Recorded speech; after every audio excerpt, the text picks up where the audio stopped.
there could be no jurisdiction that the Senate Impeachment Committee can acquire, Your Honor.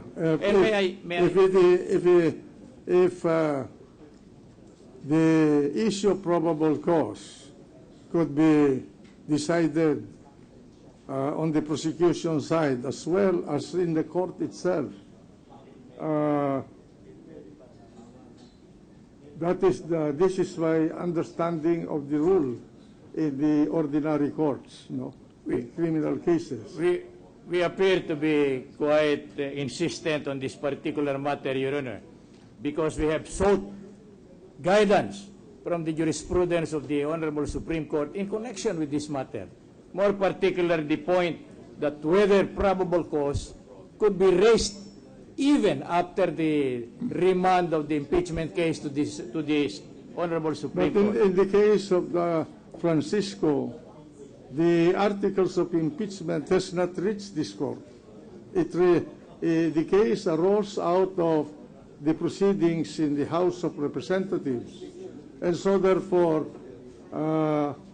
the Francisco case is not on all fours with respect to the factual situation in this particular impeachment. That's correct, Your Honor. But it is a guidance, since there is no categorical provision under the rules of impeachment of the Senate Impeachment Committee. Many times we are at a loss, Your Honor. Here is a problem. We wanted to argue either against or for, but there is no definite provision under the rules of the Senate, Your Honor. So where do we go? Do you know why it is like that, Your Honor?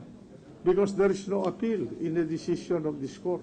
Yes, Your Honor. There are no reversible errors. There are no assignment of errors. Once a verdict is pronounced of acquittal or conviction, if it's acquittal, the government cannot appeal. If it is conviction, the respondent cannot appeal. There are no assignment of errors. There are no reversible errors. That is the reason why in an impeachment trial, as far as I know, there is no motion to dismiss. There are no motions for preliminary hearings. That's why the Constitution says trial shall forthwith proceed. It did not say begin. Proceed. Go ahead and try it and all the way to judgment. Except that you have to respect the rights of private parties that may be involved.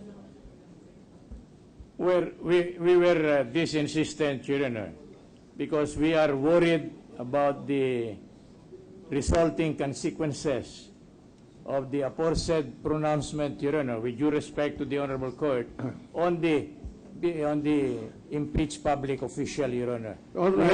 We have here a portion, Your Honor, and before we are considered terminated in our argument, Your Honor, may we read it for the record, Your Honor? We will understand your position. If you want to read your argument, go ahead. The question on the sufficiency of the complaint in form may again be brought to the Senate by way of proper motion, and the Senate may deny the motion to dismiss the complaint depending on the merits of the ground raised. After the Senate shall have acted in due course, each disposition of the case may be elevated to this court pursuant to its judicial power of review. So we are referring to a situation where an apparent grave abuse of discretion existed on the part of the impeachment court. What this court wishes to avoid is a clash between the Supreme Court and this court.